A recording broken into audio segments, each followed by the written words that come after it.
In Toa Payoh, there is a school story that was never printed in any textbook. Former pupils whispered that after dark, one classroom stayed cold, even when the rest of the block was warm. Cleaners said they heard a man crying behind a locked door.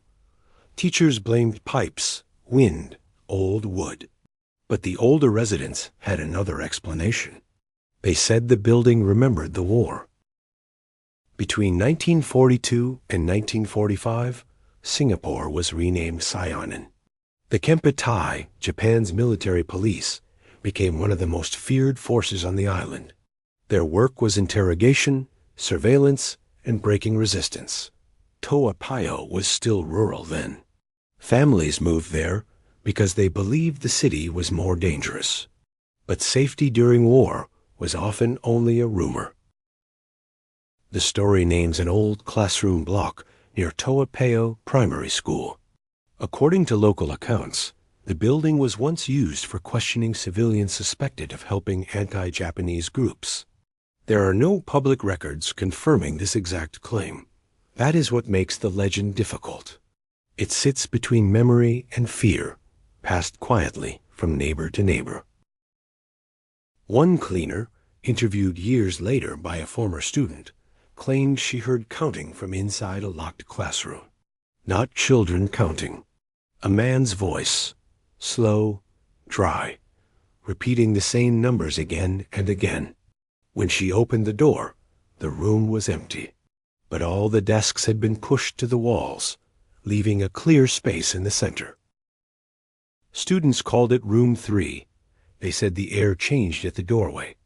Inside, chalk dust smelled like wet cloth.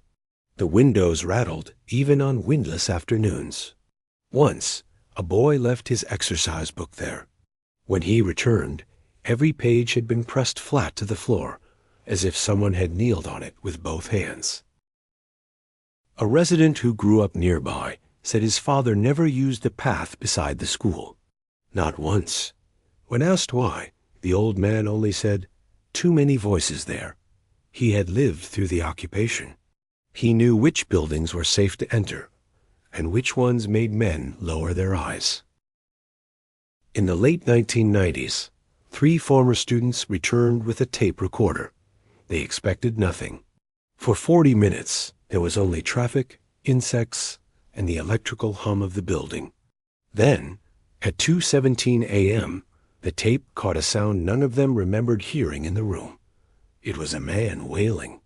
Not screaming. Wailing as if exhausted. The next morning, the chalkboard was marked with lines. Not words, just repeated strokes, grouped in 5s. The school attendant wiped them away. By lunch, they were back. Nobody admitted doing it. A teacher later said the marks looked less like counting and more like someone keeping track of days. Maybe there was no apparition. Maybe no face ever appeared at the window. But places hold behavior. A chair left in the center. A voice repeating numbers. A room that feels watched. If the stories are true, then Room 3 was not haunted by one spirit. It was haunted by procedure. On the last recorded visit, the group entered just after midnight. The corridor lights failed behind them. One of them laughed, nervously. Then the classroom door shut. On the tape, you hear palms striking wood from inside. You hear someone say, "Open it." Then another voice answers, much closer to the recorder. No more names. The recording was never released. The room was repainted. The desks were replaced. The school day continued, as school days always do. But some former pupils still remember the rule. Never stand outside Room 3 after dark, because if you hear crying from inside, you are not supposed to answer. Some wartime stories survive without records. Some records survive as sound.